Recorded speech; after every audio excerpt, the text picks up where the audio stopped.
প্রিয় বন্ধুগণ, আপনারা অবগত আছেন আগামী 9 জুলাই 2025 ইংরাজি IUNTUC সহ 10টি সংগঠনের ডাকে একদিনের দেশব্যাপী সাধারণ ধর্মঘট।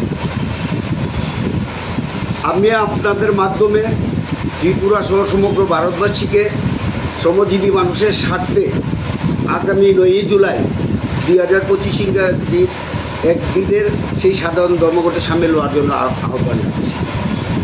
বর্তমান সরকার শ্রমিক বিরোধী, জনবিরোধী এবং কর্পোরেটমুখী নীতি গ্রহণ করছে, যা লক্ষ লক্ষ মানুষের জীবিকা বিপন্ন করছে।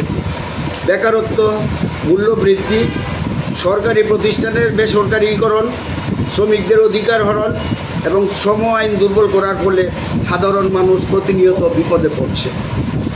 সরকারের নীতিগুলি শুধুমাত্র বড় কর্পোরেটরদের মুনাফা বাড়ানোর জন্য প্রণীত হয়েছে, কিন্তু শ্রমিকদের নিরাপত্তা, স্থায়ী চাকরি এবং ন্যায্য মজুরির অধিকার ধ্বংস করে দিচ্ছে।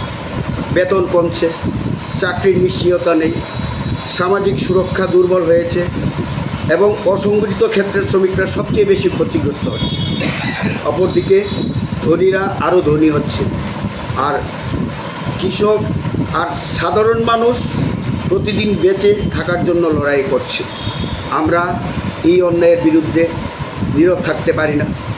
শ্রমিক, কৃষক, ছাত্র এবং সাধারণ মানুষের স্বার্থ রক্ষার জন্য আমরা আমাদের ঐক্যবদ্ধ লড়াই। আমাদের দাবি ন্যায় বিচার ও শ্রমিক অধিকারের জন্য 17 দফা দাবি। সেই 17 দফা দাবির লিফলেট আমি আপনাদেরকে দিচ্ছি, আপনাদের মাধ্যমে জানান দিতে চাই। প্রথমত, শ্রমিক বিরোধী নতুন শ্রমকোড বাতিল এবং পুরানো শ্রম আইন পুনর্বহাল করতে হবে। দ্বিতীয়ত, সরকারি প্রতিষ্ঠান, রেল, ব্যাংক ও প্রতিরক্ষা খাতে বেসরকারীকরণ বন্ধ করতে হবে। সমস্ত শ্রমিকদের জন্য সামাজিক সুরক্ষা নিশ্চিত করতে হবে, বিশেষ করে অসংগঠিত শ্রমিকদের জন্য।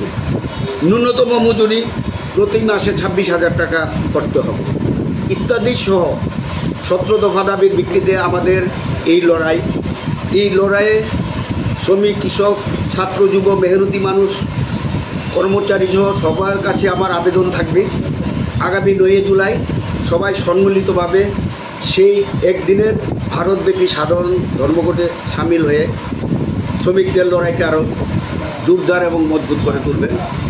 এখানে আমার সঙ্গে আমাদের যারা আছেন, আমি নিজে IUNTUC প্রেসিডেন্ট বিপ্লব কুমার রায়, আমার জেনারেল সেক্রেটারি আছেন IUNTUC স্বপন দে, সহসভাপতি আছেন জ্যোতির্ময় ধর, কার্যকারী কমিটির সদস্য সমীর বাবু, কর্মচারী নেতা সুশান্ত সেন চৌধুরী, আমাদের কোষাধ্যক্ষ এবং কার্যকরী কমিটির সদস্যরা আরও আছেন এখানে অনেকেই।